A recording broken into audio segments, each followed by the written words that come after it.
Assalomu alaykum aziz muxlislar, kanalimizga xush kelibsiz. Bugun dasturimizda Qarshi Samarqand yo'lida dahshatli ofat yopirildi. Jizzax va Navoiydagi kuchli shamol uylar va mashinalarga zarar yetkazdi. Gulnora Karimovaga tegishli bo'lgan hashamatli dachaga xaridor chiqmayotgani aytildi. Ramatov suv ombori loyihasiga boshingiz bilan javob berasiz. Shavkat Mirziyoyev. Qashqadaryoda eshak so'yish bilan shug'ullangan guruh ushlandi va kunning boshqa muhim xabarlari. Jizzax hamda Navoiy viloyatlarida 18-23 metr sekund tezlikda kuchli shamol esishi natijasida ayrim aholi yashash xonadonlari va transport vositalariga zarar yetdi, deya xabar bermoqda Favqulodda vaziyatlar vazirligi. Kuchli shamol oqibatida Jizzax shahri Olmazor mahallasida joylashgan birinchi ko'p qavatli uyning 300 kvadrat metr maydonidagi tom qoplamasi qulab tushgan. Hodisada shu uy oldida bo'lgan Lacetti va Cobalt rusumli avtomobillarga texnik zarar yetgan. Bundan tashqari Navoiy viloyati Uchquduq tumani Yo'lchilar OFY, Do'stlik MFY, Aytim MFY hududida joylashgan ko'p qavatli aholi yashash xonadonlarida ham shunday holatlar kuzatilgan. Jabrlanganlar yo'q. Ushbu holat oqibatlarini bartaraf etish maqsadida 2 maxsus texnika va 16 nafar qutqaruvchi jalb etilgan. Ayni vaqtda voqea joyida zaruriy tadbirlar amalga oshirilib, ishlar davom etmoqda. Qashqadaryo viloyati Koson tumanida eshak so'yish bilan shug'ullangan 4 kishi ushlandi. Bu haqda viloyat ichki ishlar boshqarmasi axborot xizmati xabar berdi.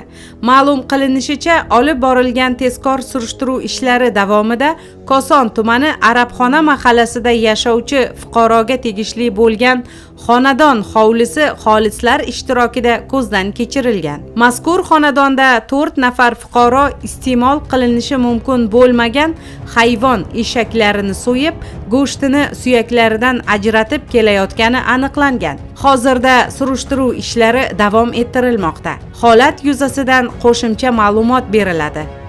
1-iyun kuni O'zbekiston hududlarida ob-havo keskin o'zgardi. Joylarda kuchli shamol, qum bo'ronlari qayd etildi. Ijtimoiy tarmoqlarda Qarshi Samarqand yo'lida kuzatilgan qum bo'roni videosi tarqaldi. Ta'kidlanishicha, video Qarshi Samarqand yo'lida olingan. Bu chang emas, nimadir yongan bo'lsa kerak, deydi video mualliflari. O'zgidromet so'nggi vaqtlarda O'zbekistonda ko'p kuzatilayotgan qum va chang bo'ronlari paydo bo'lishi sabablarini keltirdi. Changli bo'ron bu atmosfera hodisasi bo'lib, yer yuzidan katta miqdordagi qum va changlarning kuchli shamol ta'sirida ko'tarilishidir. Bizning hududimizda bunday jarayonlar ko'pincha bahorda va yozning boshida rivojlanadi. O'zbekiston, shuningdek, Markaziy Osiyoning barcha hududlari uchun changli bo'ron juda tez uchraydigan hodisadir. Ko'pincha bunday hodisalar qurg'oqchil hududlarda, cho'l va yarim cho'l hududlarda sodir bo'ladi. 2021-yilning may oyida O'zbekiston hududi bo'yicha bir nechta changli bo'ron hodisalari kuzatildi. Hatto Toshkentda ham 29-may kuni shiddatli kuchli shamol hisobiga changli bo'ron kuzatildi. Toshkent qurg'oqchil hudud deb hisoblanmaydi, lekin so'nggi yillarda O'zbekistonda va Toshkent shahrida jadal suratlar bilan olib borilayotgan qurilishlar juda katta miqdordagi qum va changning paydo bo'lishiga sabab bo'lmoqda. Ular hatto kuchsiz shamol esganda ham havoga ko'tariladi. Gulnora Karimovaga tegishli bo'lgan Sijjak oromgohiga xaridor chiqmagani sabab uni sotib olishga takliflarni qabul qilish muddati uzaytirildi. Davlat aktivlarini boshqarish agentligi Toshkent shahri va viloyatida bir necha obyektlar sotuvga qo'yilganini ma'lum qilgandi. Ular orasida O'zbekiston birinchi prezidenti Islom Karimovning to'ng'ich qizi Gulnora Karimovaga tegishli bo'lgan Sijjak dam olish oromgohi ham bor. Ommaviy savdolarga chiqarilgan yirik aktivlarning 6tasi bo'yicha jami 16 ta taklif kelib tushgan. Beldirsoy va Sijjak dam olish maskanlariga hozircha xaridor yo'q.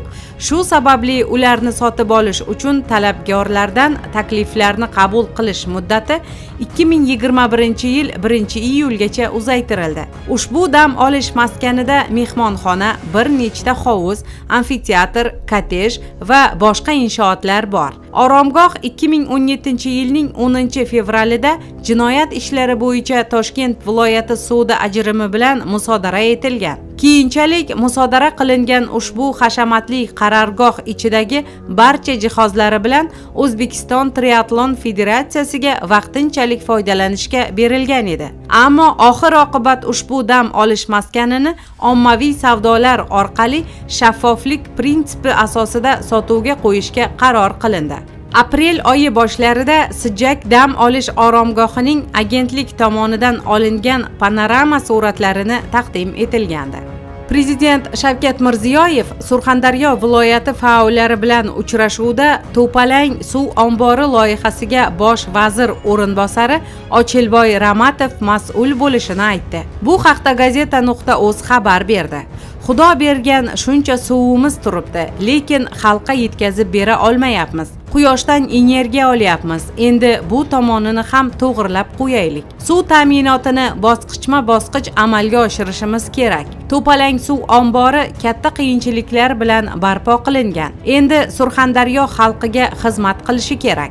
Ramatov, bu loyihaga boshingiz bilan javob berasiz, deya ta'kidladi davlat rahbari. Prezident ushbu loyiha uchun ajratilayotgan mablag' xalq uchun ekanligini, uning har bir so'mi uchun so'rov qattiq bo'lishini qayd etdi. Shuncha qiyinchiliklarga qaramay bu mablag'ni topib beryapmiz.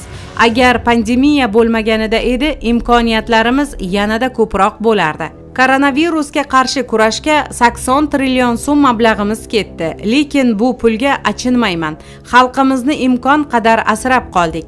Demak, yangi loyihalar uchun ajratilayotgan bu mablag'larning so'rovi bo'ladi. Oqsoqollar, bolam nima qilayapsan deb rahbarlarni tergab turinglar, dedi Shavkat Mirziyoyev. Prezident mutasaddilarga halol ishlash kerakligini ta'kidladi. Endi halol ishlagan rahmat oladi, o'g'irlik qilgan la'nat oladi. O'z hududida la'nat olib sharmanda bo'ladi, dedi davlat rahbari. Eslatib o'tamiz, 2020-yil 1-may kuni Sirdaryo viloyatidagi Sardoba suv ombori to'g'onining yemirilishi natijasida suv toshqini yuz bergan. Oqibatda bir qancha aholi punktlari, bino inshootlar hamda ekin maydonlari jiddiy talofat ko'rgan. Sardoba suv omborining hozirgi holati va yuzaga kelgan texnogen ofatning sabablarini o'rganish uchun Moskva davlat qurilish universiteti mutaxassislari jalb qilingandi.